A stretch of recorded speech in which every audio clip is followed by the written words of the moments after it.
Everton. Nobody back. Ramsey's not back. He's the closest to come back, and so we have some knocks and bruises, but they should all be available again. The results went against you in midweek. How much of a concern is that gap now? No, what is important for us is that we respond straight away. I feel we had quite a good game, but we're not paid off. Maybe we didn't manage to transform our chances into goals. But the attitude was there. We want to go into the next game to respond straight away with a positive result. 6 games without defeat against City, a good run against them. What's the key to winning big games like this? Big games against City is to defend well together and not be timid as every time you get the ball, and have a go and try to attack, because that's part of our philosophy, and overall that's what you have to do. But you have not to forget as well that City's team is very strong going forward, maybe even more now with Guardiola. So we have certainly have to focus to defend well.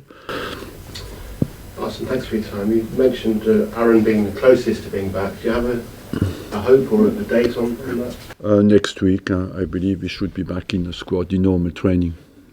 We've not heard an update on Danny Welbeck recently. Danny Welbeck is 1 week away from completing normal training to be back in the squad. But of course, that will take some time, because he hasn't played for a long time.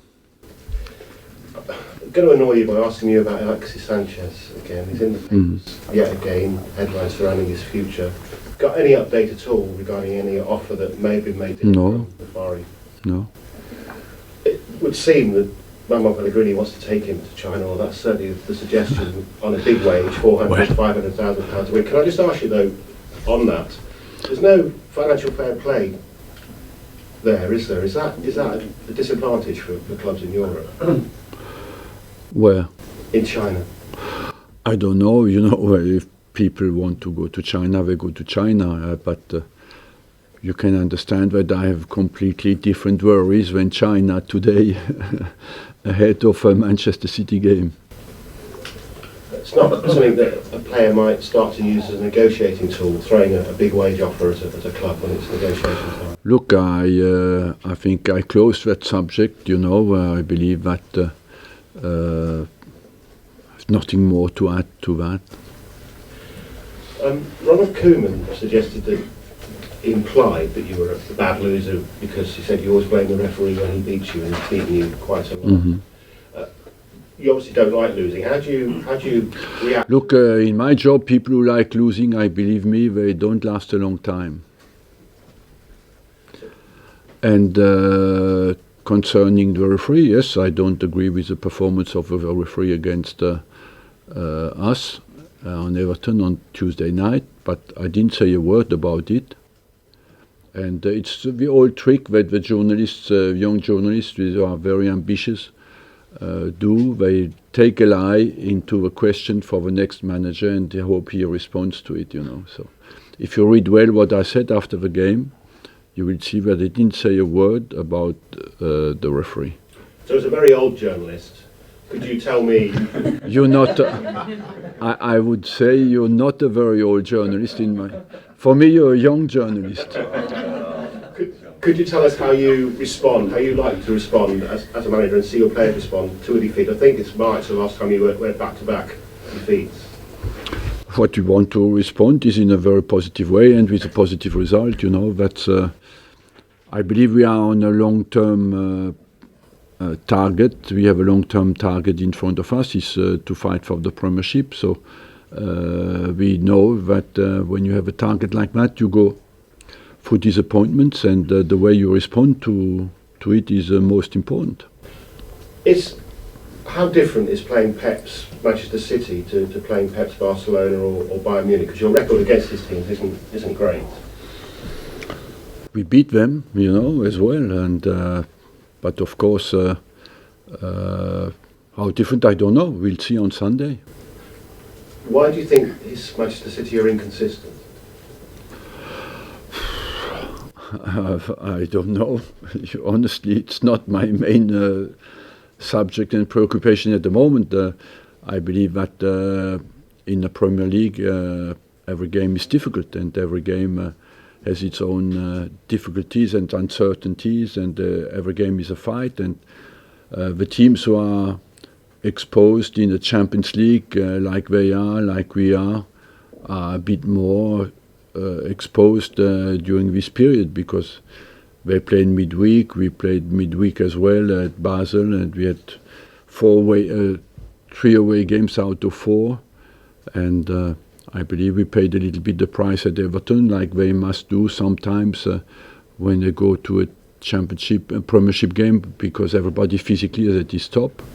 You're very used to the busy Christmas period. He isn't. Is that an advantage?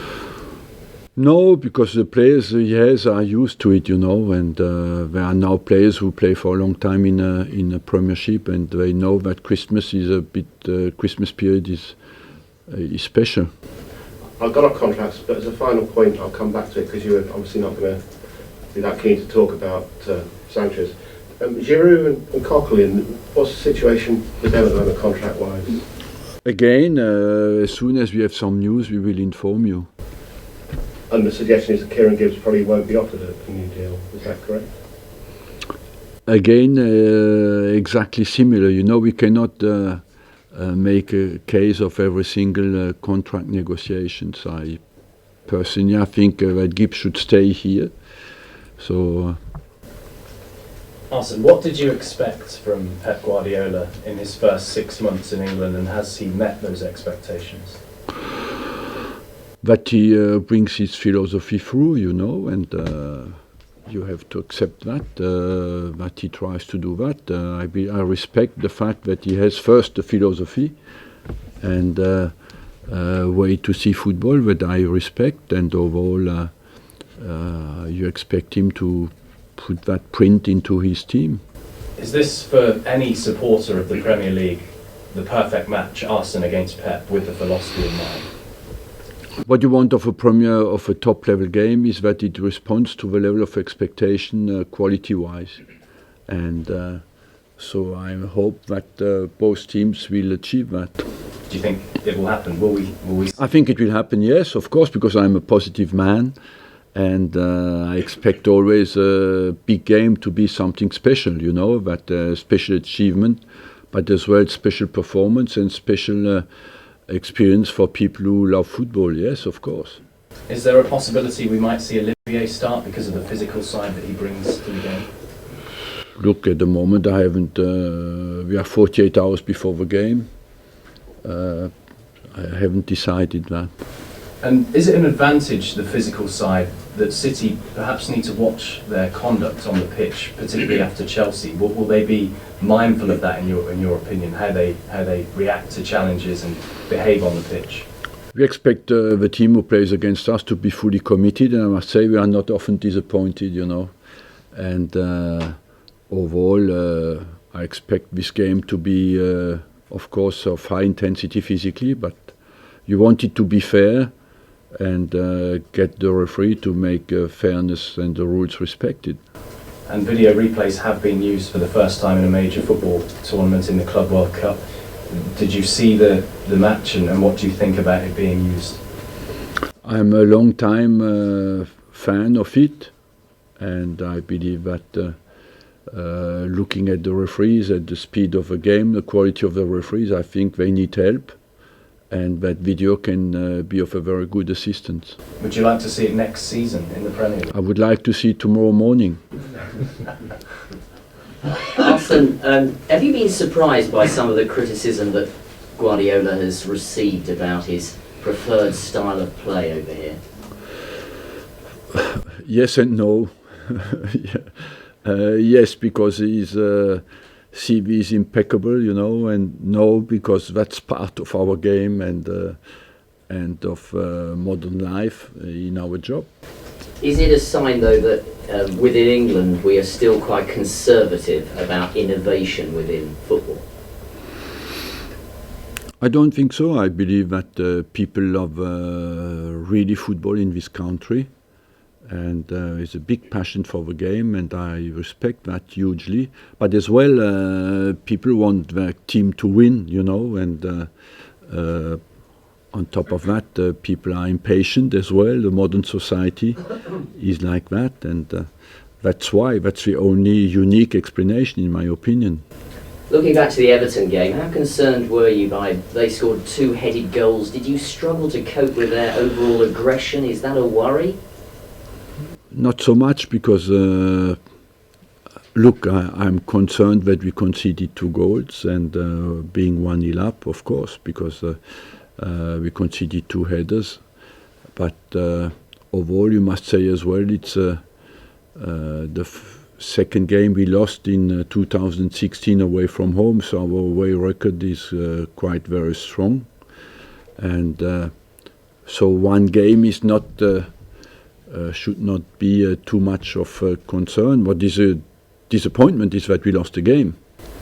And was Mustafi's absence in a way greater? Was it the impact of it greater than you anticipated? In football, when you lose a game, always the guys who are not there are the heroes, you know. But I believe that we have many big players who have not played many big games, and we still won. We have to look at the performances of the players who were on the pitch, and we have to analyze well, why did we lose this game, being 1-0 in front. And that's where you have to be realistic and not cry too much about people who were not there. And one last question, no Sergio Aguero, that must make quite a profound difference to how you set up and prepare. Look, they have people, I don't deny that Sergio Aguero is an important player for them, but we have as well important players who are not there, you know, it's part of the season. We have Cazorla, just surgery. Ramsey not there. We spoke about Welbeck, Mertesacker. We have plenty of people out. That's part of it, and I cannot feel too much sorry about that. It's part of a season. Arsene, you said you've obviously analysed the Everton game, but did the manner of that defeat frustrate you? Just because for the first 25 or 30 minutes it did seem like they were there for the taking, you were ahead in the game, you were playing well, it slipped away. Yes, of course. We looked in control, and I believe we were in control even when we lost the game. When you look at they had a good response between 20 and 45, yes, but in the second half we were completely in control of the game, and we lost it on bad luck, I believe, because it was not a corner, and some decisions that are really, when you watch a game again, questionable.